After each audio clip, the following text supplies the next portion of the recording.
Mrs. Frisby and the Rats of Nimh, Cassette 3. Nicodemus asked Arthur, "How long will it take?" "Depends. With a party of 10, a couple of hours. With 20, maybe an hour." "We can spare 20, but it's still too long." He looked worried. So did Arthur. "Yes," he said, "we'll have to work at night. But even so, there's just no cover at all. It's wide open." "We'll have to take care of Dragon," said Justin. "Yes," said Mr. Aegis, "and with this leg I can't do it. I'd never make it to the bowl, much less back again." Mrs. Frisby, looking at their baffled faces, felt her delight subsiding. Obviously something was wrong. "I don't understand," she said. "I know about Dragon, of course, but—" "At night," said Justin, "Dragon prowls the farmyard like a tiger, and you don't see him until he's on top of you." "Then you can't move my house after all." "Well," Justin said, "ordinarily—" He turned to Nicodemus. "Should I explain it to her?" "Yes," said Nicodemus. "Ordinarily," said Justin, "when we have a long project to do at night, sometimes even by day, we make sure Dragon won't bother us. We put sleeping powder in his food. Mr. Aegis makes it. It doesn't do the cat any harm, but he stays extremely drowsy for the next 8 hours or so. We station a sentry to watch him, and we're free to work." "You did it yesterday!"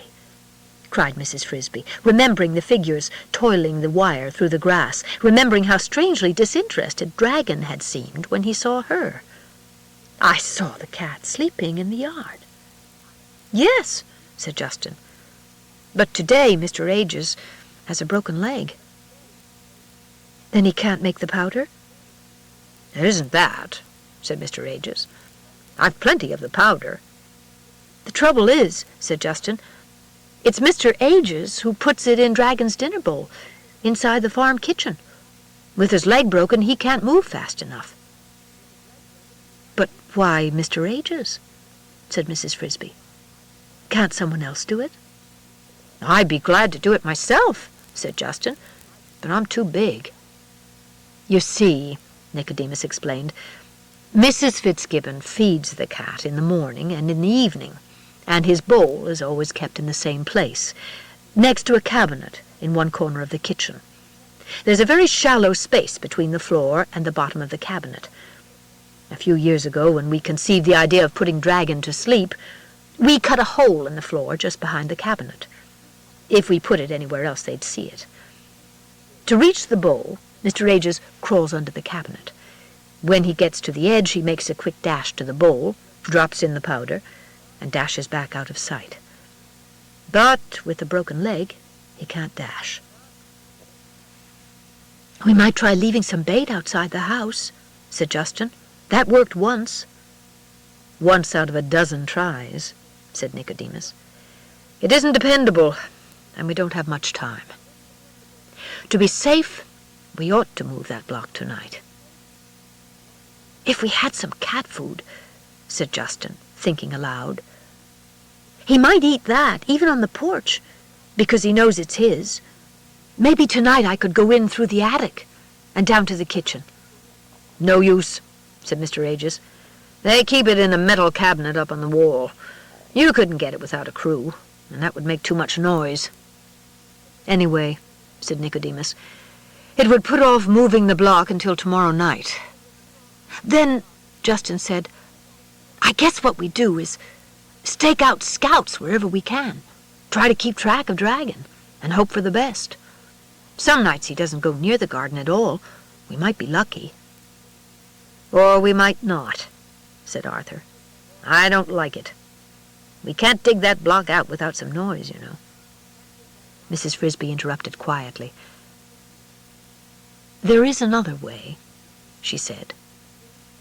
"If Mr. Aegis can get into the kitchen, so can I. If you will give me the powder and show me the way, I will try to put it in Dragon's bowl." Justin said quickly, No, it's no job for a lady. You forget, Mrs. Frisby said. I'm Timothy's mother. If you and Arthur and others in your group can take risks to save him, surely I can, too. And consider this. I don't want any of you to be hurt, maybe even killed by a dragon. But even more, I don't want the attempt to fail. Perhaps the worst that will happen to you, with luck, is that you will have to scatter and run and leave my house unmoved. But then, what will happen to us? Timothy, at least, will die. So, if there is no one else to put the cat to sleep, I must do it. Nicodemus considered and then spoke. She's right, of course. If she chooses to take the risk, we can't deny her the right. To Mrs. Frisby he added, but you should know that the danger is great. It was in the same kitchen yesterday, running from Dragon's Bowl, that Mr. Ages got his leg broken. And it was in doing the same thing last year that your husband died.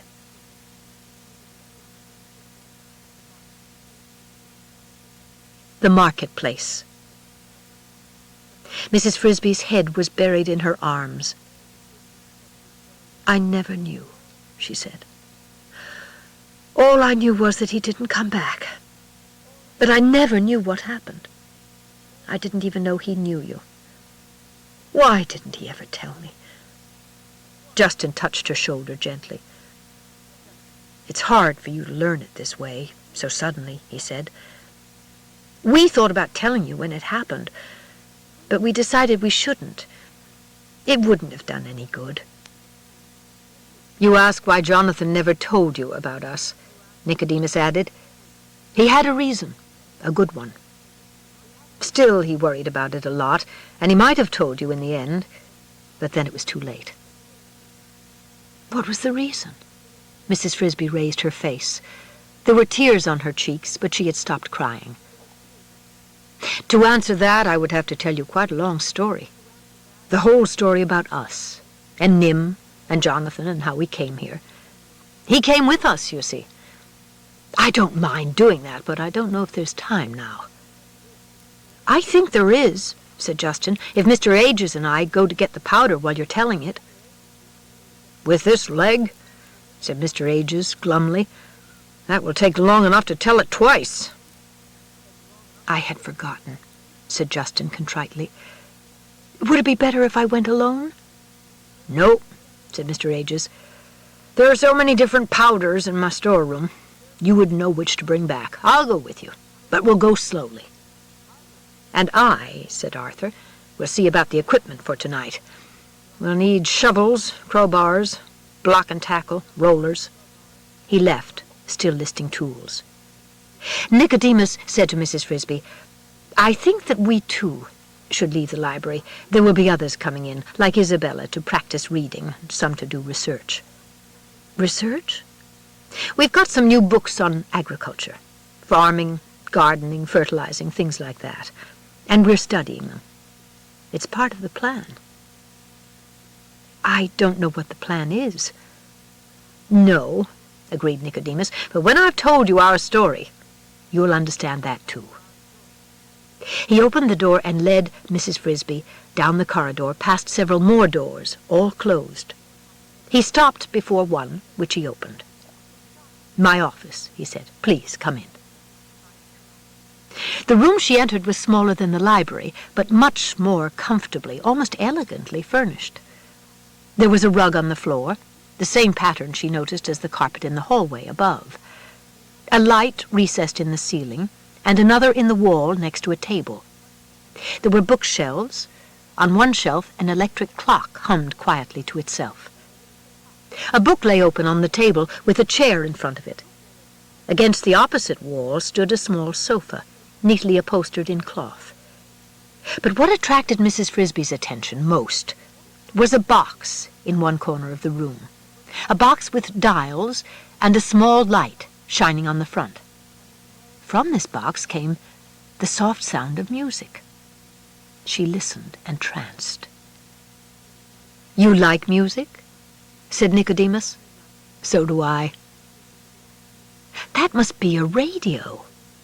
Again, something vaguely remembered from what Jonathan had once told her. Music. She had heard it only 2 or 3 times in her life, when the Fitzgibbons had left a window open and someone was playing inside, and never up close. It was a lovely sound. Yes, said Nicodemus. We didn't get it for music, of course, but to hear the news. Still, as long as it's here, why not use it? He sat down, and so did Mrs. Frisby. Now, he said, I will tell you about Nimh. You'll be interested, I think, because your husband was part of it. And when I'm finished, I think you will see why he felt he could not tell you himself. The story begins, Nicodemus continued, not at Nimh, but at a marketplace on the edge of a big city. It was called the Farmers' Market, a great square of a place with a roof over part of it, and no walls to speak of. There, early every morning, the farmers arrived from all over the surrounding countryside, with trucks full of tomatoes, corn, cabbages, potatoes, eggs, chickens, hams, food for the city. One part of it was reserved for the fishermen who brought crabs and oysters and bass and flounders. It was a fine place, noisy and full of smells. We lived near this market, my father, my mother, my 9 sisters and brothers, and I, underground in a big pipe that had once been part of a storm sewer, but was no longer used. There were hundreds of other rats in the neighborhood. It was a rough life, but not so hard as you might think, because of the market. Every evening at 5 o'clock, the farmers and the fishermen would close up their stalls, pack their trucks, and go home. At night, hours later, the clean-up men would arrive with brooms and hoses. But in between, the market was ours. The food the farmers left behind, peas and beans that fell from the trucks, tomatoes and squashes, pieces of meat and fish trimmed as waste, they lay on the sidewalks and in the gutters. They filled great cans that were supposed to be covered, but seldom were. There was always 10 times more than we could eat, and so there was never any need for fighting over it. Fighting? Quite the contrary. The marketplace was a perfect place for playing. And so we did. The young rats, at least, as soon as we had finished eating. There were empty boxes for hide-and-seek. There were walls to climb, tin cans to roll, and pieces of twine to tie and swing on. There was even, in the middle of the square, a fountain to swim in when the weather was hot. Then, at the first clang of the clean-up men in the distance, one of the older rats would sound a warning, and everyone would pick up as much food as he could carry home. All of us kept a reserve supply, because some days, Sundays and holidays, the market would be closed, and we were never quite sure when this would happen. When I went to the market, it was usually with 2 companions, my older brother, Gerald, and a friend of ours named Jenner. These were my 2 closest friends. We liked the same games, the same jokes, the same topics of conversation, even the same kinds of food. I particularly admired Jenner, who was extremely quick and intelligent. One evening in early fall, Jenner and I set out for the marketplace. It must have been September, for the leaves were just turning yellow, and some children were throwing a football in a vacant lot. Gerald had to stay home that night. He had caught a cold, and since the air was chilly, my mother thought he should not go out. So Jenner and I went without him. I remember we promised to bring him back some of his favorite food, beef liver, if we could find any. We took our usual route to the market, not along the streets, but through the narrow walkways between the buildings, mostly commercial warehouses and garages that bordered the square. As we walked, we were joined by more rats. At that time of day, they converged on the marketplace from all directions. When we reached the square, I noticed that there was a white truck of an odd, square shape parked on the street bordering it, perhaps a block away. I say I noticed it. I did not pay any particular attention to it, for trucks were common enough in that part of town. But if I had, I would have noticed that printed on each side of it were 4 small letters. N-I-M-H. I would not have known what they were, of course, for at that time neither I nor any of the other rats knew how to read. It was growing dark when we reached the market, but through the dusk we could see that there was an unusually large supply of food, a great mound of it, near the center of the square, away from the roofed-over portion. I suppose that should have served as warning, but it didn't. I remember Jenner's saying, "They must have had a really busy day," and we ran joyfully toward the pile along with several dozen other rats. Just as we reached the food, it happened. All around us, suddenly, there was shouting. Bright, blinding searchlights flashed on, aimed at us and at the mound of food, so that when we tried to run away from it, we could not see where we were going. Between and behind the lights there were shadows moving swiftly, and as they came toward us, I could see that they were men. Men in white uniforms, carrying nets, round nets with long handles. "Look out!" cried Jenner. "They're trying to catch us." He darted in one direction, I in another, and I lost sight of him. We all ran, straight toward the men with the nets. There was no other way to run. They had us encircled. The nets flailed down, scooped, flailed again. I suppose some rats made it through, slipping between the men and past the lights. I felt a swish, and that just missed me. I turned and ran back toward the mound, thinking I might hide myself in it. But then came another swish, and that time I felt the enveloping fibers fall over me. They entangled my legs, then my neck. I was lifted from the ground along with 3 other rats, and the net closed around us.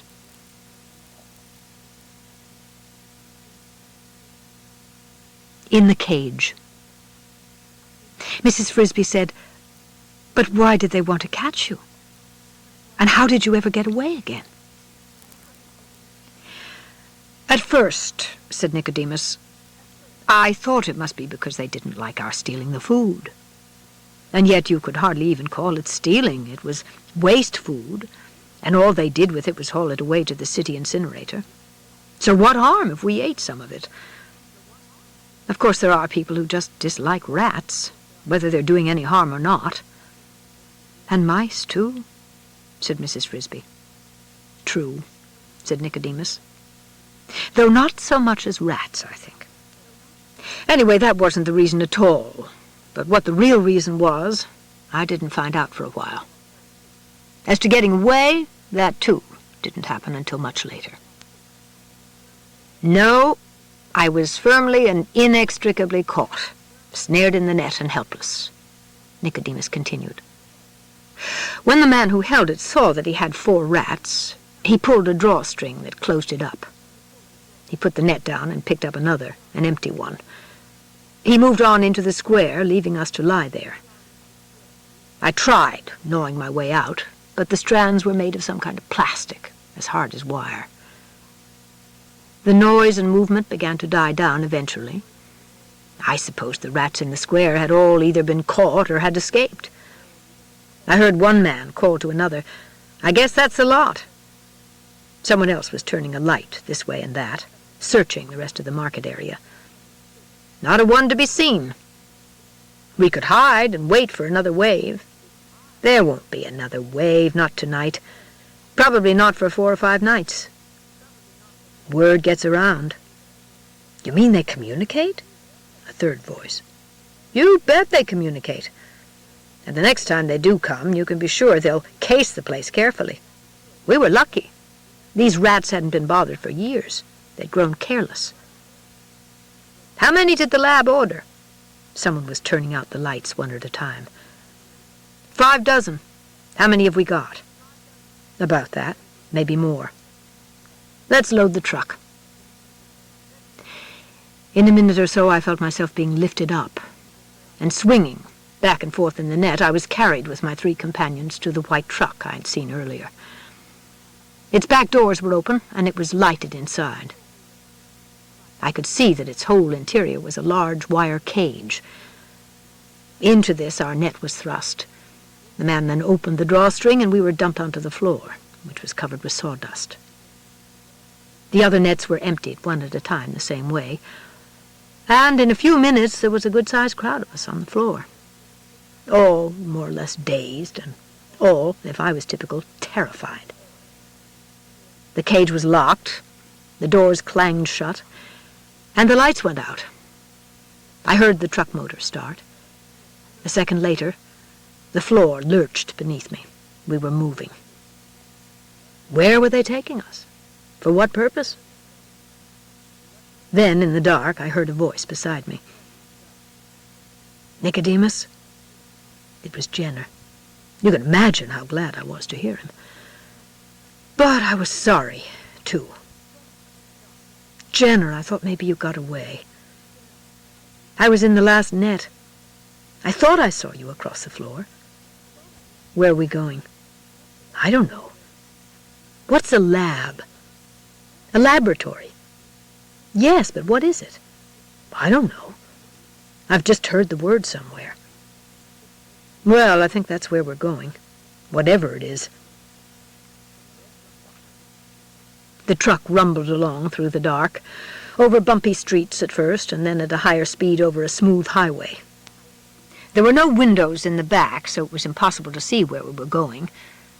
Not that I would have known anyway, never before having been more than half a dozen blocks from home.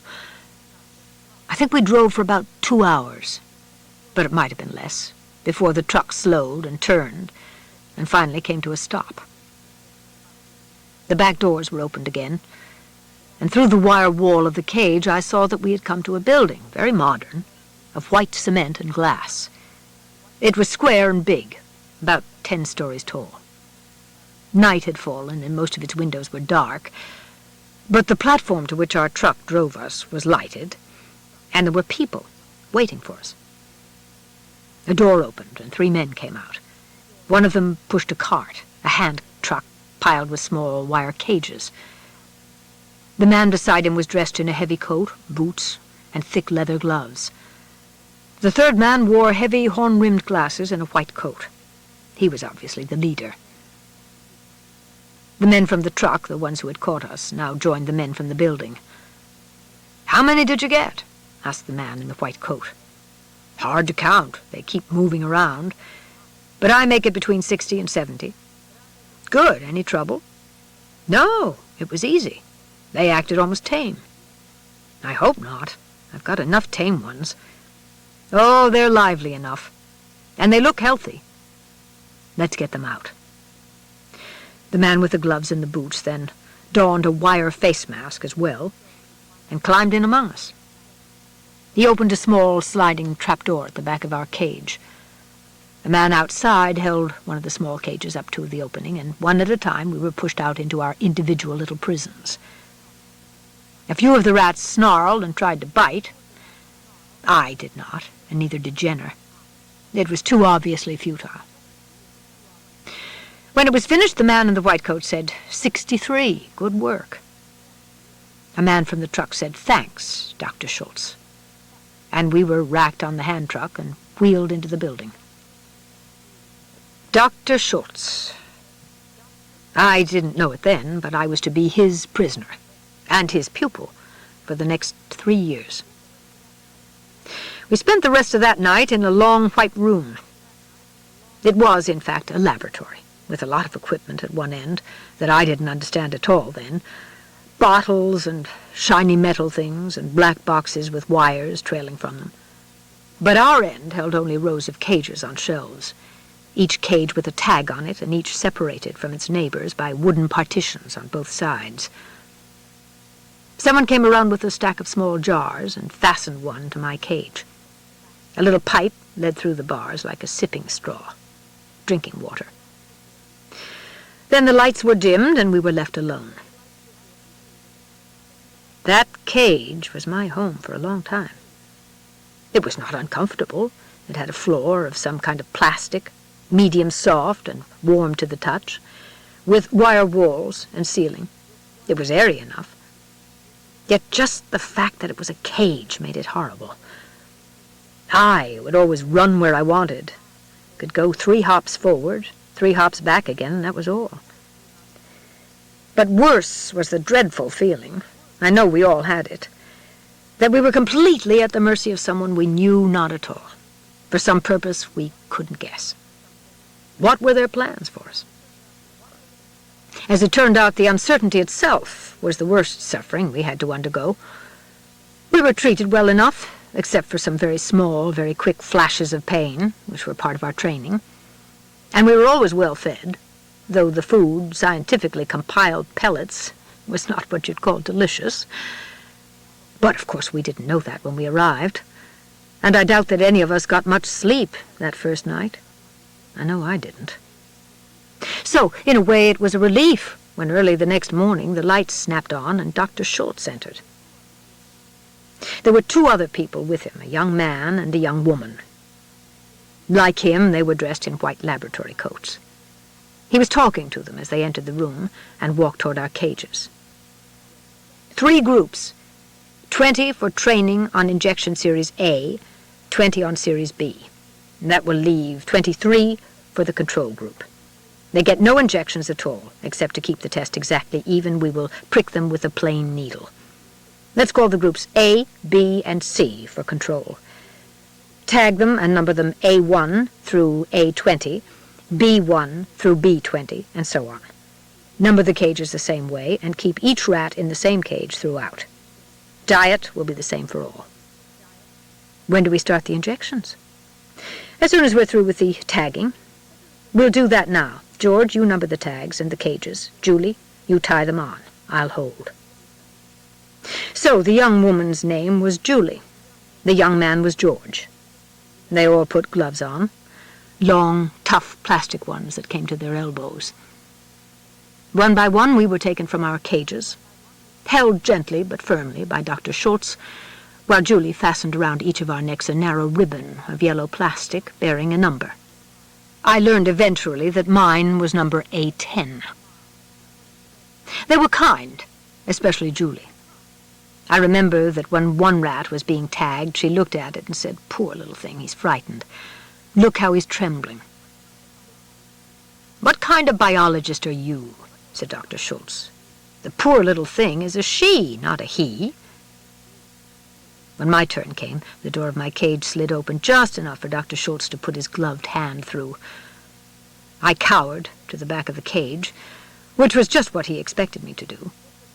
One hand pressed me flat against the wire wall. Then his fingers gripped my shoulders. The other hand held my head just behind the ears, and I was powerless. I was lifted from the cage and felt the plastic collar clipped around my neck. I was back inside with the door closed in less than a minute.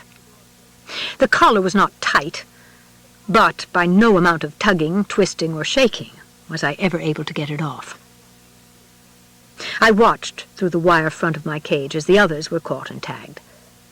About 6 cages down from me, on the same shelf, I saw them put a collar on Jenner. But once he was back in his cage, I could see him no longer. A little later in the morning, they came around again, this time pushing a table on wheels. It was loaded with a bottle of some clear liquid, a long rack of sharp needles, and a plunger. Once more, I was lifted from the cage.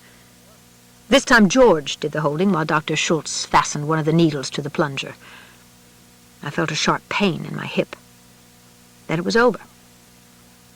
We all got used to that, for from then on we got injections at least twice a week. What they were injecting and why, I did not know. Yet for 20 of us, those injections were to change our whole lives.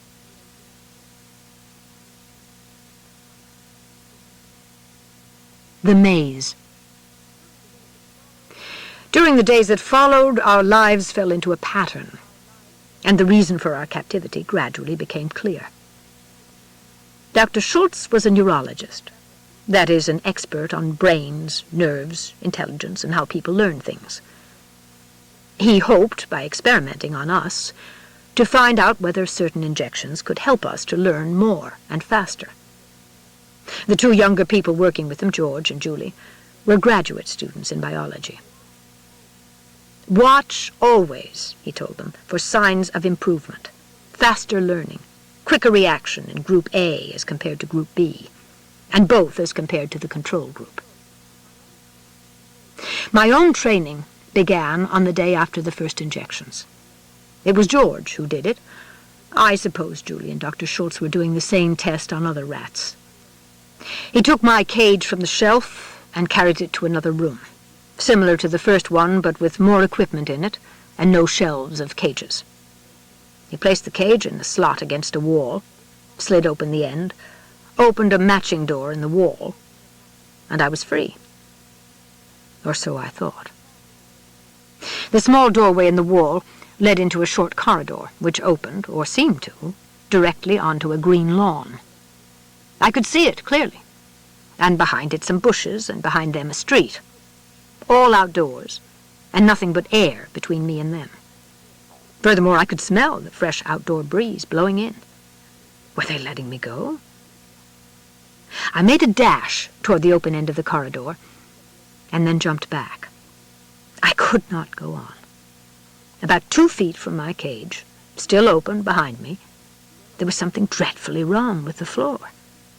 When I touched my feet to it, a terrible, prickling feeling came over my skin. My muscles cramped, my eyes blurred, and I got instantly dizzy. I never got used to that feeling. No one ever does. But I did experience it many times, and eventually learned what it was. Electric shock. It's not exactly a pain, but it is unbearable. Yet I was in a frenzy to reach that open lawn, to run for the bushes, to get away from the cage. I tried again, and jumped back again. No use. Then I saw, leading off to the left, another corridor. I had not noticed it at first because I had been looking so eagerly at the open end of the one I was in. The second one seemed to stop about 5 feet away in a blank wall. Yet there was light there. It must turn a corner. I ran down it cautiously, not trusting the floor. At the end it turned right, and there was the lawn again, another opening. I got closer that time. Then, just as I thought I was going to make it, another shock. I pulled back and saw that there was still another corridor leading off to the right. Again I ran. Again I saw the open escape hole. And again I was stopped by shock. This was repeated over and over. Yet each time I seemed to get a little closer to freedom. But when I finally reached it, and the grass was only a step away, a wire wall snapped down in front of me, another behind me, the ceiling opened above me, and a gloved hand reached in and picked me up.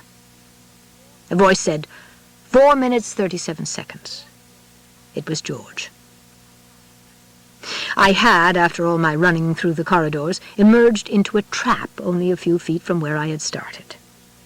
And through a concealed opening up above, George had been watching everything I did. I had been in what is called a maze, a device to test intelligence and memory. I was put in it many times again, and so were the others. The second time I got through it a little faster because I remembered, to some extent, which corridors had electric floors and which did not. The third time I was still faster. And after each trial, George, or sometimes Julie, sometimes Dr. Schultz, would write down how long it took. You might ask, why would I bother to run through it at all if I knew it was only a trick? The answer is I couldn't help it. When you've lived in a cage, you can't bear not to run, even if what you're running toward is an illusion. There were more injections and other kinds of tests, and some of these were more important than the maze, because the maze was designed only to find out how quickly we could learn, while some of the others actually taught us things, or at least led up to actual teaching. One was what Dr. Schultz called shape recognition. We would be put into a small room with 3 doors leading out, one round, one square, and one triangular. These doors were on hinges with springs that held them shut, but they were easy to push open, and each door led into another room with 3 more doors like the first one. But the trick was this. If you went through the wrong door, the room you entered had an electric floor, and you got a shock. So you had to learn. In the first room, you used the round door, second room, triangle, and so on. All of these activities helped to pass the time, and the weeks went by quickly, but they did not lessen our longing to get away. I wished for my old home in the storm sewer. I wished I could see my mother and father, and run with my brother to the marketplace. I know all the others felt the same way, yet it seemed a hopeless thing. Still, there was one rat who decided to try it anyway. This ends side 1 of cassette 3. Please turn the cassette over and start side 2 at the same point. He was a young rat, probably the youngest of all that had been caught, and by chance he was in the cage next to mine. I might mention that, like Jenner and me, he was in the group Dr. Schultz called A. His name was Justin. It was late one night that I heard him calling to me, speaking softly, around the wooden partition between our cages. Those partitions generally kept all of us from getting to know each other as well as we might have done, and discouraged us from talking much to one another. It was quite hard to hear around them, and of course you could never see the one you were talking to. I think Dr. Schultz had purposely had them made of some soundproof material. But you could hear if you and your neighbor got in the corners of the cages nearest each other and spoke out through the wire front. "Nicodemus?" "Yes." I went over to the corner. "How long have we been here?" "You mean since the beginning? Since we were caught?" "Yes." "I don't know. Several months, I think, but I have no way to keep track." "I know. I don't either." "Do you suppose it's winter outside now?" "Probably. Or late fall." "It'll be cold. But not in here." "No, but I'm going to try to get out." "Get out? But how? Your cage is shut." "Tomorrow we get injections, so they'll open it. When they do, I'm going to run." "Run where?" "I don't know. At least I'll get a look around. There might be some way out. What can I lose?" "You might get hurt." "I don't think so. Anyway, they won't hurt me." By they, he meant Dr. Schultz and the other 2. He added confidently, "All those shots, all the time they've spent, we're too valuable to them now. They'll be careful." That idea had not occurred to me before. But when I thought about it, I decided he was right. Dr. Schultz, Julie, and George had spent most of their working hours with us for months. They could not afford to let any harm come to us. On the other hand, neither could they afford to allow any of us to escape. Justin made his attempt the next morning. And it did cause a certain amount of excitement, but not at all what we expected. It was Julie who opened Justin's cage with the hypodermic in her hand. Justin was out with a mighty leap, hit the floor about 4 feet down, with a thump, shook himself, and ran, disappearing from my view, heading toward the other end of the room. Julie seemed not at all alarmed. She calmly placed the needle on a shelf, then walked to the door of the laboratory and pushed a button on the wall near it. A red light came on over the door. She picked up a notebook and pencil from a desk near the door and followed Justin out of my sight. A few minutes later, Dr. Schultz and George entered. They opened the door cautiously and closed it behind them. "The outer door is shut, too," said Dr. Schultz. "Where is it?" "Down here," said Julie, "inspecting the air ducts." "Really? Which one is it?" "It's one of the A group, just as you expected. Number 9. I'm keeping notes on it." Obviously, the red light was some kind of a warning signal, both outside the door and in. Laboratory animal at large. And not only had Dr. Schultz known one of us was out, but he had expected it to happen. "A few days sooner than I thought," he was saying, "but so much the better. Do you realize—" "Look," said Julie. "He's doing the whole baseboard, but he's studying the windows, too. See how he steps back to look up?" "Of course," said Dr. Schultz. "And at the same time he's watching us, too. Can't you see?" "He's pretty cool about it," said George. "Can you imagine one of the lab rats doing that? Or even one of the controls? We've got to try to grasp what we have on our hands. The A group is now 300% ahead of the control group in learning and getting smarter all the time. B group is only 20% ahead. It's the new DNA that's doing it. We have a real breakthrough. And since it is DNA, we may very well have a true mutation, a brand new species of rat. But we've got to be careful with it. I think we should go ahead now with the next injection series." "The steroids?" Whatever that meant. "Yes. It may slow them up a little, though I doubt it. But even if it does, it will be worth it, because I'm betting it will increase their lifespan by double, at least. Maybe more. Maybe much more." "Look," said Julie. "A9 has made a discovery. He's found the mice." George said, "See how he's studying them?" "Probably," said Dr. Schultz wryly. "He's wondering if they're ready for their steroid injections, too. As a matter of fact, I think the G group is. They're doing almost as well as A group." "Should I get the net and put him back?" George asked. "I doubt that you'll need it," Dr. Schultz said, "now that he's learned he can't get out." But they were underestimating Justin. He had learned no such thing.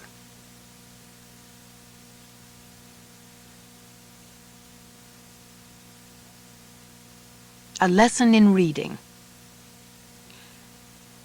Of course, Justin did not escape that day, nor even that year. When they, Julie, put on a glove and went to pick him up, he submitted, meekly enough, and in a short time he was back in his cage. Yet he had learned some things. He had, as Julie noticed, examined the air ducts, the openings along the wall through which warm air flowed in winter, cool air in summer, and he had studied the windows. Mainly, he had learned that he could, occasionally at least, jump from his cage and wander around without incurring any anger or injury. All of this eventually was important, for it was Justin, along with Jenner, who finally figured out how to get away. I had a part in it too, but all that came later. I won't go into details about the rest of our training, except for one part of it that was the most useful of all. But in general, during the months that followed, two things were happening. First, we were learning more than any rats ever had before, and were becoming more intelligent than any rats had ever been. The second thing could be considered, from some points of view, even more important, and certainly more astonishing than the first. Dr. Schultz, you will recall, had said that the new series of injections might increase our lifespan by double or more. Yet even he was not prepared for what happened. Perhaps it was the odd combination of both types of injections working together. I don't know, and neither did he. But the result was that as far as he could detect, in the A group, the aging process seemed to stop almost completely.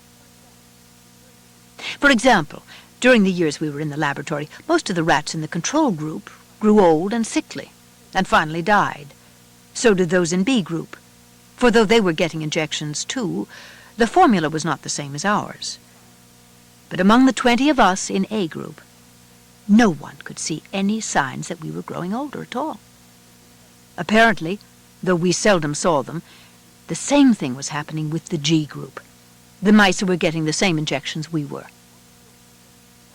Dr. Schultz was greatly excited about this. The short lifespan has always been a prime limiting factor in education, he told George and Julie. If we can double it and speed up the learning process at the same time, the possibilities are enormous. Double it. Even now, years later, years after the injections were stopped, we seem scarcely any older than we were then. We could not detect either of these things ourselves. That is, we didn't feel any different. And since we had no contact with the other groups, We had no basis for comparison. All we had to go by was what Dr. Schultz said. He and the others were preparing a research paper about us to be published in some scientific journal. So each morning, he dictated the results of the previous day's tests into a tape recorder. We heard all of it, though there was a lot of technical stuff we couldn't understand, especially at first. Until the paper was published, he kept reminding George and Julie of this. The whole experiment was to be kept secret. The one important phase of training began one day after weeks of really hard work at the shape recognition that I mentioned before. But this was different. For the first time, they used sounds along with the shapes, and pictures, real pictures we could recognize. For example, one of the first and simplest of these exercises was a picture, a clear photograph, of a rat.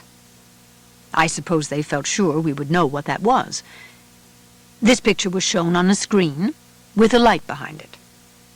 Then, after I had looked at the picture and recognized it, a shape flashed on the screen under it, a sort of half circle and 2 straight lines, not like anything I had seen before.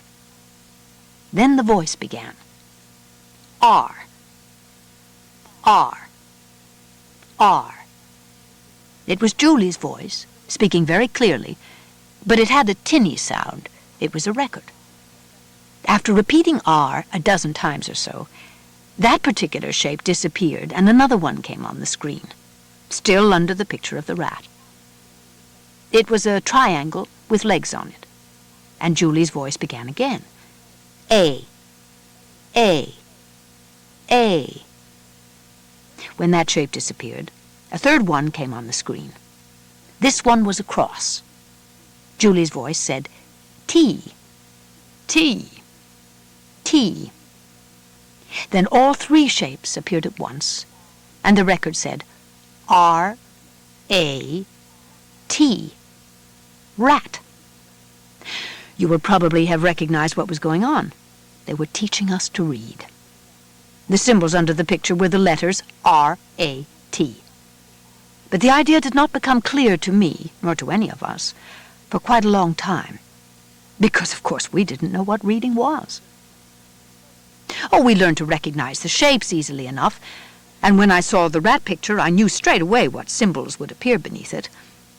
In the same way, when the picture showed a cat, I knew the same shapes would appear, except the first one would be a half circle, and Julie's voice would repeat, C, C, C. I even learned that when the photograph showed not one but several rats, a 4th shape would appear under it, a snaky line, and the sound with that one was S, S, S. But as to what all this was for, none of us had any inkling. It was Jenner who finally figured it out. By this time we had developed a sort of system of communication, a simple enough thing, just passing spoken messages from one cage to the next, like passing notes in school. Justin, who was still next to me, called to me one day. "Message for Nicodemus from Jenner. He says important." "All right," I said. "What's the message?" "Look at the shapes on the wall next to the door. He says to look carefully." My cage, like Jenner's and those of the rest of A Group, was close enough to the door so I could see what he meant. Near the doorway there was a large, square piece of white cardboard fastened to the wall, a sign. It was covered with an assortment of black markings, to which I had never paid any attention, though they had been there ever since we arrived. Now, for the first time, I looked at them carefully, and I grasped what Jenner had discovered. The top line of black marks on the wall were instantly familiar. R-A-T-S. As soon as I saw them, I thought of the picture that went with them. And as soon as I did that, I was, for the first time, reading. Because, of course, that's what reading is, using symbols to suggest a picture or an idea. From that time on, it gradually became clear to me what all these lessons were for. And once I understood the idea, I was eager to learn more. I could scarcely wait for the next lesson, and the next. The whole concept of reading was, to me at least, fascinating. I remember how proud I was when months later I was able to read and understand that whole sign. I read it hundreds of times, and I'll never forget it. Rats may not be removed from the laboratory without written permission. And at the bottom in smaller letters, the word Nimh. But then a puzzling thing came up, a thing we're still not sure about even now. Apparently Dr. Schultz, who was running the lessons, did not realize how well they were succeeding. He continued the training with new words and new pictures every day. But the fact is, once we had grasped the idea and learned the different sounds each letter stood for, we leaped way ahead of him. I remember well during one of the lessons looking at a picture of a tree. Under it the letters flashed on, T-R-E-E. But in the photograph, though the tree was in the foreground, there was a building in the background and a sign near it. I scarcely glanced at tree, but concentrated instead on reading the sign. It said, Nimh, private parking by permit only, reserved for doctors and staff, no visitor parking. The building behind it, tall and white, looked very much like the building we were in. I'm sure Dr. Schultz had plans for testing our reading ability. I could even guess from the words he was teaching us what the tests were going to be like. For example, he taught us left, right, door, food, open, and so on. It was not hard to imagine the test. I would be placed in one chamber, my food in another. There would be 2 doors and a sign saying, for food, open door at right, or something like that. Then if all of us, moved unerringly toward the proper door, he would know we understood the sign. As I said, I'm sure he planned to do this, but apparently he did not think we were ready for it yet. I think maybe he was even a little afraid to try it, because if he did it too soon, or if for any other reason it didn't work, his experiment would be a failure. He wanted to be sure, and his caution was his undoing. Justin announced one evening around the partition, I'm going to get out of my cage tonight and wander around a bit. How can you? It's locked. Yes, but did you notice along the bottom edge there's a printed strip? I had not noticed it. I should perhaps explain that when Dr. Schultz and the others opened our cages, we could never quite see how they did it. They manipulated something under the plastic floor, something we couldn't see. What does it say? I've been trying to read it the last 3 times they brought me back from training. It's very small print, but I think I've finally made it out. It says, to release door, pull knob forward and slide right. Knob? Under the floor, about 1 inch back. There's a metal thing just in front of the shelf. I think that's the knob, and I think I can reach it through the wire. Anyway, I'm going to try. Now? Not until they close up. Closing up was a ritual Dr. Schultz, George, and Julie went through each night. For about an hour they sat at their desks, wrote notes in books, filed papers in cabinets, and finally locked the cabinets. Then they checked all the cages, dimmed the lights, locked the doors, and went home, leaving us alone in the still laboratory. About half an hour after they left that night, Justin said, I'm going to try now. I heard a scuffling noise, a click and scrape of metal, and in a matter of seconds I saw his door swing open. It was as simple as that, when you could read.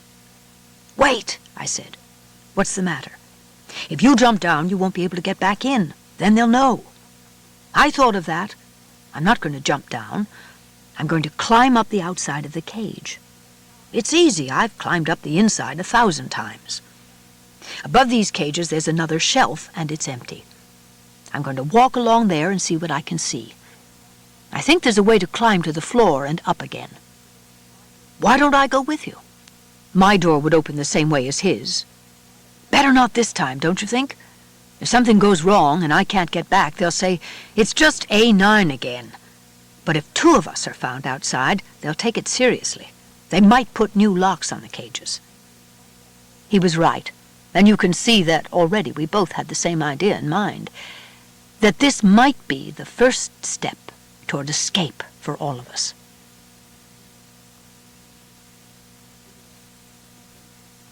The air ducts. And so it was. By teaching us how to read, they had taught us how to get away. Justin climbed easily up the open door of his cage and vanished over the top with a flick of his tail. He came back an hour later, greatly excited and full of information. Yet it was typical of Justin that even excited as he was, he stayed calm. He thought clearly. He climbed down the front of my cage rather than his own and spoke softly. We both assumed that by now the other rats were asleep. "Nicodemus, come on out. I'll show you how." He directed me as I reached through the wire bars of the door and felt beneath it. I found the small metal knob, slid it forward and sideward, and felt the door swing loose against my shoulder. I followed him up the side of the cage to the shelf above. There we stopped. It was the first time I had met Justin face to face. He said, "It's better talking here than around that partition." "Yes. Did you get down?" "Yes." "How did you get back up?" "At the end of this shelf there's a big cabinet. They keep the mouse cages in it. It has wire mesh doors. You can climb up and down them like a ladder." "Of course," I said. "I remember now." I had seen that cabinet many times when my cage was carried past it. For some reason, perhaps because they were smaller, the mice were kept in cages within a cage. Justin said, "Nicodemus, I think I've found the way to get out." "You have? How?" "At each end of the room there's an opening in the baseboard at the bottom of the wall. Air blows in through one of them and out the other. Each one has a metal grid covering it, and on the grid there's a sign that says, 'Lift to adjust airflow.' I lifted one of them. It hangs on hinges, like a trapdoor. Behind it there is a thing like a metal window. When you slide it wide open, more air blows in. But the main thing is, it's easily big enough to walk through and get out." "But what's on the other side? Where does it lead?" "On the other side there's a duct, a thing like a square metal pipe, built right into the wall. I walked along it, not very far, but I can figure out where it must go. There's bound to be a duct like it leading to every room in the building, and they must all branch off one main central pipe, and that one has to lead somewhere to the outside, because that's where our air comes from. That's why they never open the windows. I don't think those windows can open." He was right, of course. The building had central air conditioning. What we had to do was find the main air shaft and explore it. There would have to be an intake at one end and an outlet at the other. But that was easier said than done, and before it was done there were questions to be answered. What about the rest of the rats? There were 20 of us in the laboratory, and we had to let the others know. So, one by one, we woke them and showed them how to open their cages. It was an odd assembly that gathered that night under the dimmed lights in the echoing laboratory, on the shelf where Justin and I had talked. We all knew each other, in a way, from the passing of messages over the preceding months. Yet, except for Jenna and me, none of us had ever really met. We were strangers, though, as you can imagine, it did not take long for us to develop a feeling of comradeship, for we 20 were alone in a strange world. Just how alone and how strange none of us really understood at first. Yet in a way we sensed it from the beginning.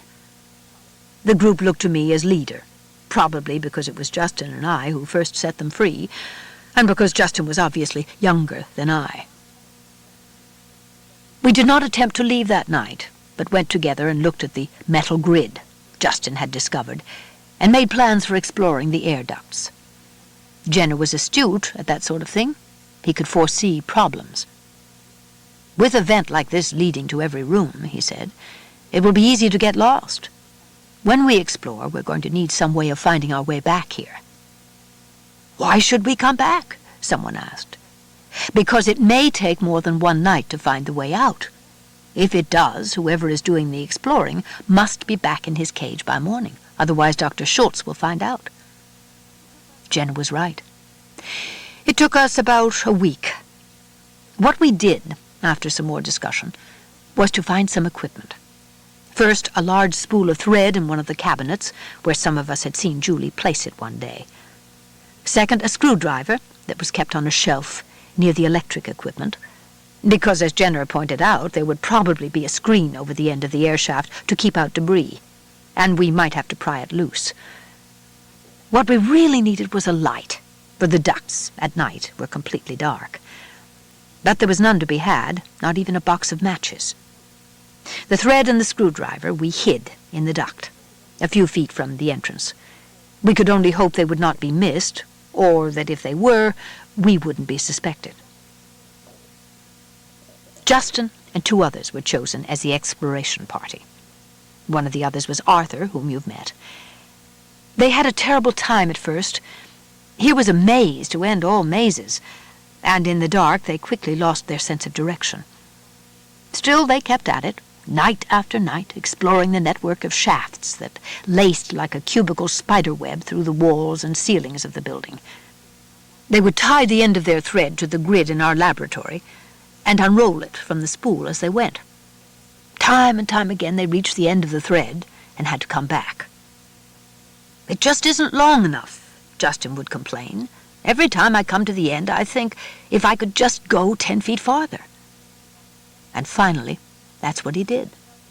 On the 7th night, just as the thread ran out, he and the other 2 reached a shaft that was wider than any they had found before, and it seemed, as they walked along it, to be slanting gently upward. But the spool was empty.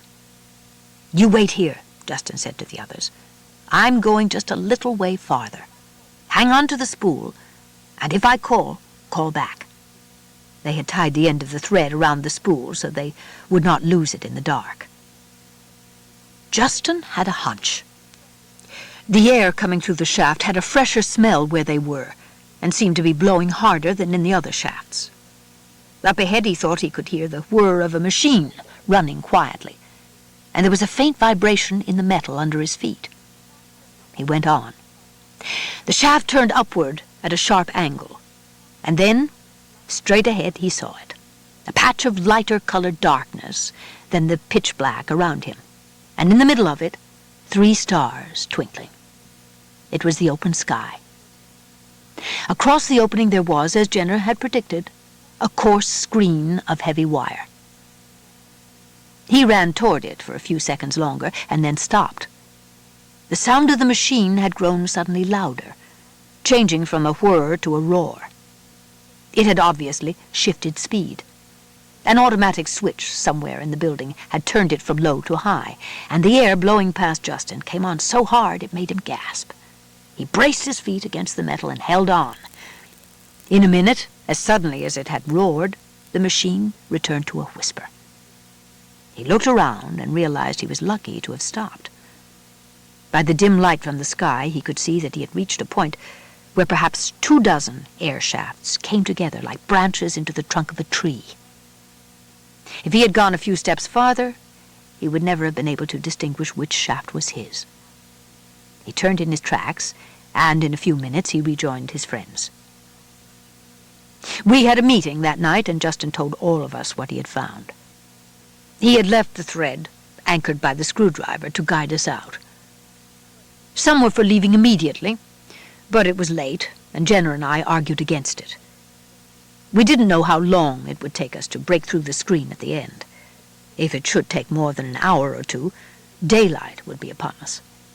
We would then be unable to risk returning to the laboratory, and would have to spend the day in the shaft, or try to get away by broad daylight. Dr. Schultz might even figure out how we had gone and trap us in the air shaft. Finally, reluctantly, everyone agreed to spend one more day in the laboratory and leave early the next night. But it was a hard decision, with freedom so near and everyone thinking as I did, suppose Dr. Schultz grew suspicious and put locks on our cages. Suppose someone found our thread and pulled it out. This was unlikely. The near end, tied to the spool, was 6 feet up the shaft, well hidden. Just the same, we were uneasy. Then, just as we were ending our meeting, a new complication arose. We had been standing in a rough circle on the floor of the laboratory, just outside the 2 screen doors that enclosed the mice cages. Now, from inside the cabinet, came a voice. "Nicodemus!" It was a clear but plaintive call, the voice of a mouse. We had almost forgotten the mice were there, and I was startled to hear that one of them knew my name. We all grew quiet. "Who's calling me?" I asked. "My name is Jonathan," said the voice. "We've been listening to your talk about going out. We'd like to go too, but we cannot open our cages." As you can imagine, this caused a certain consternation, coming at the last minute. None of us knew much about the mice, except what we had heard Dr. Schultz dictate into his tape recorder. From that we had learned only that they had been getting the same injections we were getting, and that the treatment had worked about as well on them as on us. They were a sort of side experiment, without a control group. Justin was studying the cabinet. "Why not?" he said. "If we can get the doors open." Someone muttered, "They'll slow us down." "No," said the mouse Jonathan, "we will not. Only open our cages when you go, and we'll make our own way. We won't even stay with you, if you prefer." "How many are you?" I asked. "Only 8, and the cabinet doors are easy to open. There's just a simple hook halfway up." But Justin and Arthur had already figured that out. They climbed up the screen, unhooked the hook, and the doors swung open. "The cages open the same way as yours," said another mouse, "but we can't reach far enough to unlatch them." "All right," I said. "Tomorrow night, as soon as Dr. Schultz and the others leave, we'll open your cages, and you can follow the thread with us to get out. After that, you're on your own." "Agreed," said Jonathan, "and thank you." "And now," I said, "we should all get back to the cages. Justin, please hook the doors again." I had latched myself into my cage and was getting ready for sleep when I heard a scratching noise on the door, and there was Jenner, climbing down from above. "Nicodemus," he said, "can I come in?" "Of course, but it's getting on toward morning. I won't stay long." He unlatched the door and entered. "There's something we've got to decide." "I know," I said. "I've been thinking about it, too." "When we get out, where are we going to go?" I could not see Jenner's face in the dark of the cage, but I knew from his voice that he was worrying. I said, "At first I thought home, of course, but then when I began remembering, I realized that won't work. We could find the way, I suppose, now that we can read, but if we did, what then? We wouldn't find anyone we know." "And yet," Jenner said, "you know that's not the real point." "No. The real point is this. We don't know where to go because we don't know what we are. Do you want to go back to living in a sewer pipe and eating other people's garbage? Because that's what rats do. But the fact is, we aren't rats anymore. We're something Dr. Schultz has made. Something new. Dr. Schultz says our intelligence has increased more than 1,000%. I suspect he's underestimated. I think we're probably as intelligent as he is, maybe more. We can read, and with a little practice, we'll be able to write, too. I mean, to do both. I think we can learn to do anything we want. But where do we do it? Where does a group of civilized rats fit in?" "I don't know," I said. "We're going to have to find out. It won't be easy, but even so, the first step must be to get out of here. We're lucky to have a chance, but it won't last. We're a jump ahead of Dr. Schultz. If he knew what we know, he wouldn't leave us alone in here another night, and he's sure to find out soon." "Another thing to worry about," Jenner said. "If we do get away, when he finds we're gone, won't he figure out how we did it? And won't he realize that we must have learned to read?" "Probably." "And then what? What will happen when he announces that there's a group of civilized rats roaming loose? Rats that can read and think and figure things out?" I said, "Let's wait till we're free before we worry about that." But Jenner was right. It was a thing to worry about. And maybe it still is. The next day was terrible. I kept expecting to hear Dr. Schultz say, "Who took my screwdriver?" And then to hear Julie add, "My thread is missing, too." That could have happened and set them to thinking. But it didn't. And that night, an hour after Julie, George, and Dr. Schultz left the laboratory, we were out of our cages and gathered, the whole group of us, before the mouse cabinet. Justin opened its doors, unlatched their cages, and the mice came out.